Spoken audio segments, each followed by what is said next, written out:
Voice memo entry, Wednesday, December 12th, 6:48 p.m. As I reflect from today, based on my construction class, well, there was no construction class today. Me following up with my construction teacher. There's no class today. But I understand that this individual brought up that due to my concerns on taking a test and the distraction that was involved in this ongoing process of having some issues dealing with me.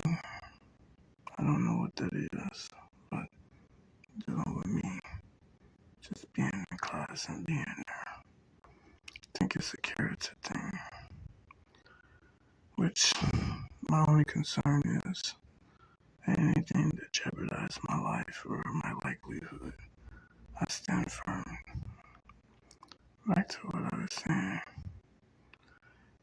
And my concerns of following up with the class, if there was class today, and also to retake the test that was being distracted. I found that I wasn't part of the discussion group on what he's texting. Again, when we both agreed that I should be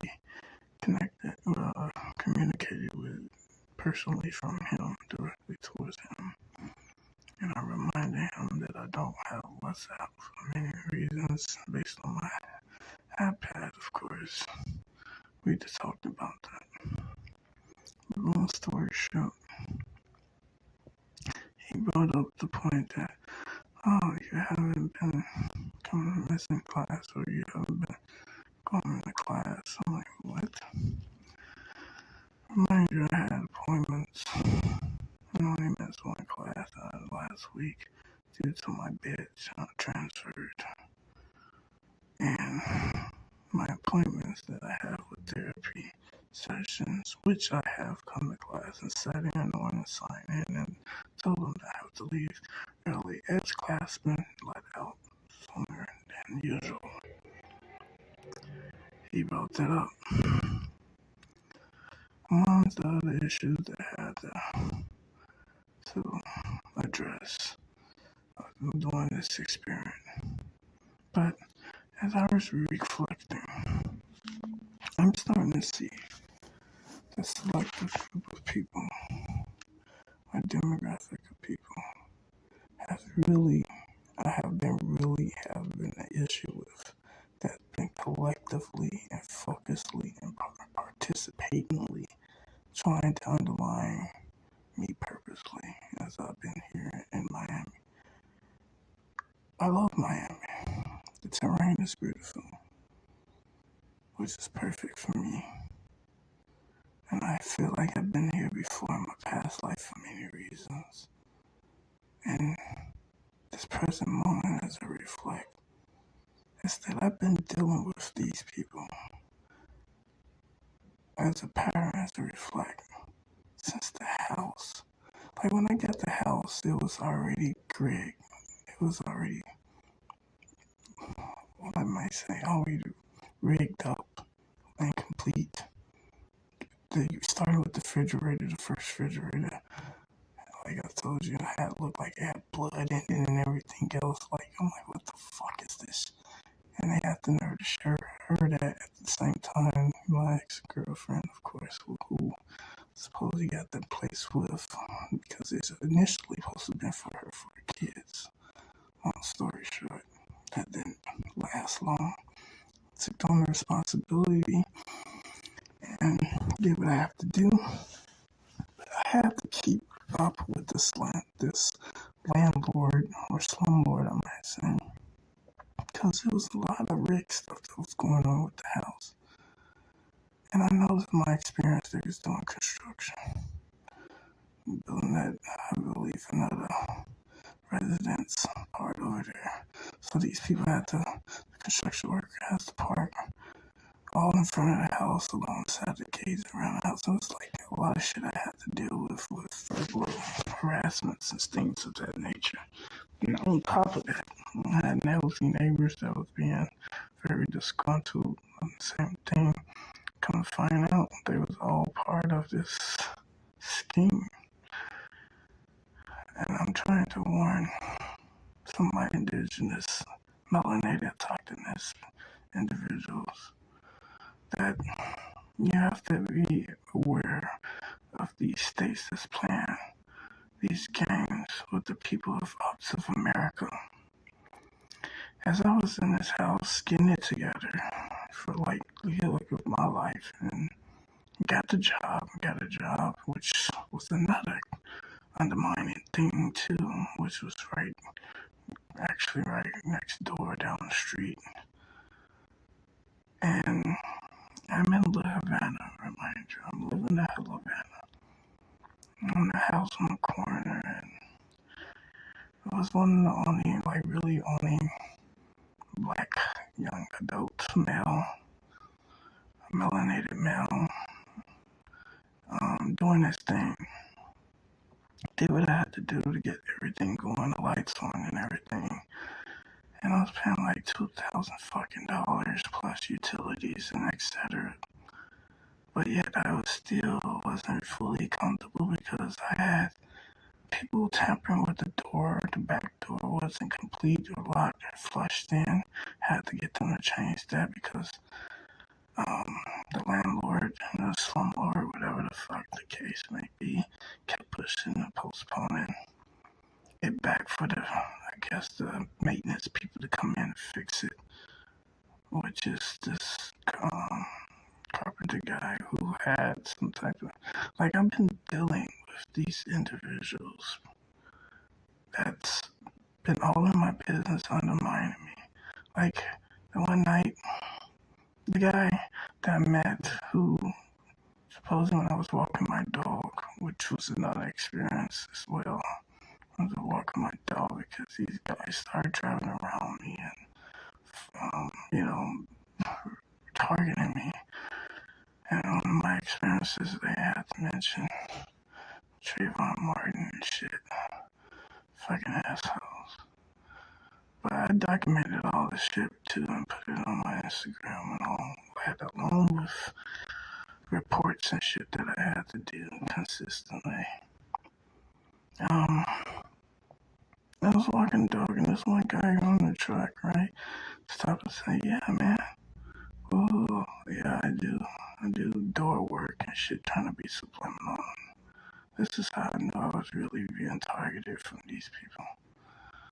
So that same night, I noticed when I was sleeping in the room, this motherfucker got the nerve, I believe, was tampering with the damn back door and unlocked the shit.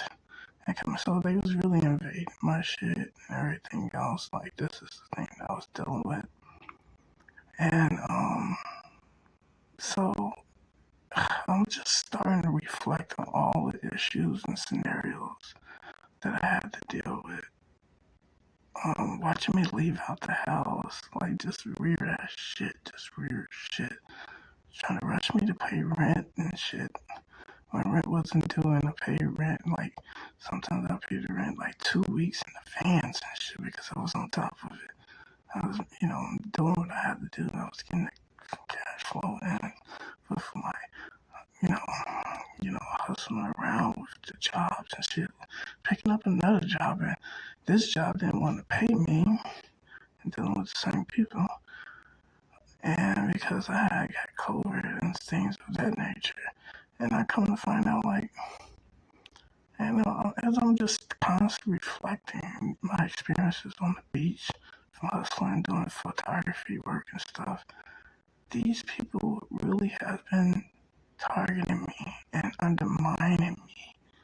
And me having this dog and the other dog that I used to have that I found and tried to find a long time ago and shit, which was token and so fucking weird. And because this guy promised me that, talked about that too, that he wanted to he was gonna give me something and shit like that. But never came up with his promises. But drove up on me and shit. Right by the police station as I was going to get my smoothie. As I'm just reflecting on all of this shit to this point where I'm at.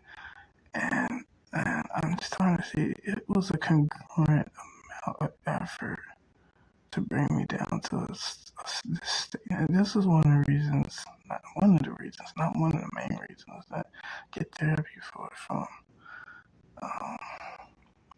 the resources. Because this can take a hold on people. But my mental is strong. I'm like, no position in the mind of trying to hurt myself whatsoever. Oh, no. But this give me more focusability on understanding myself and what's going on in the world of people's thoughts and patterns.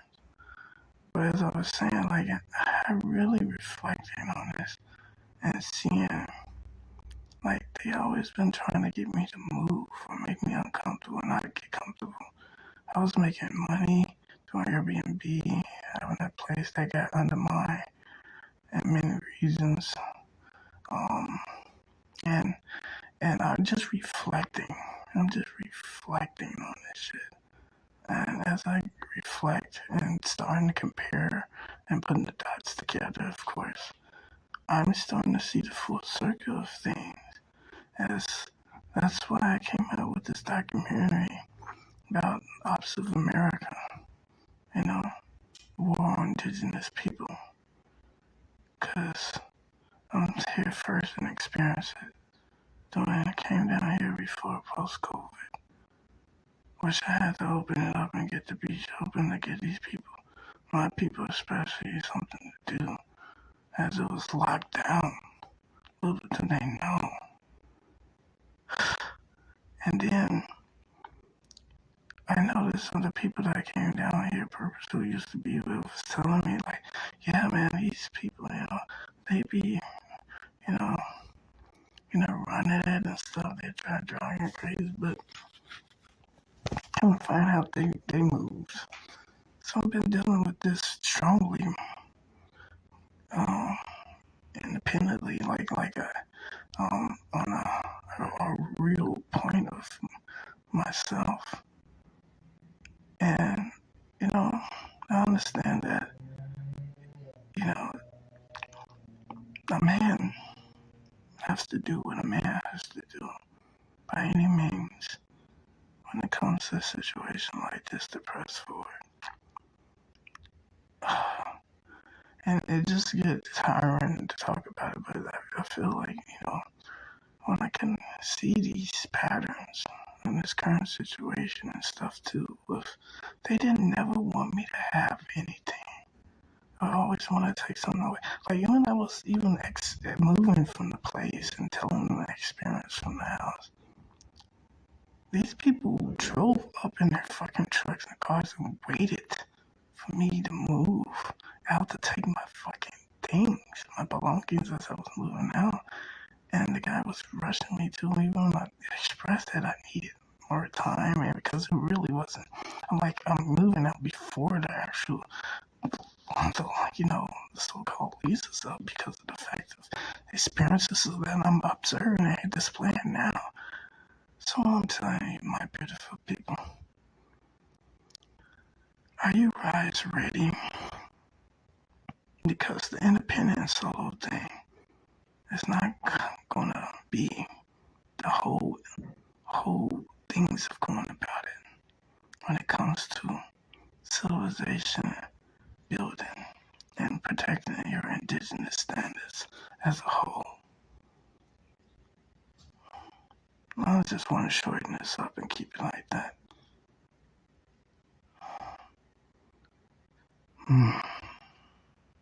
Stand firm.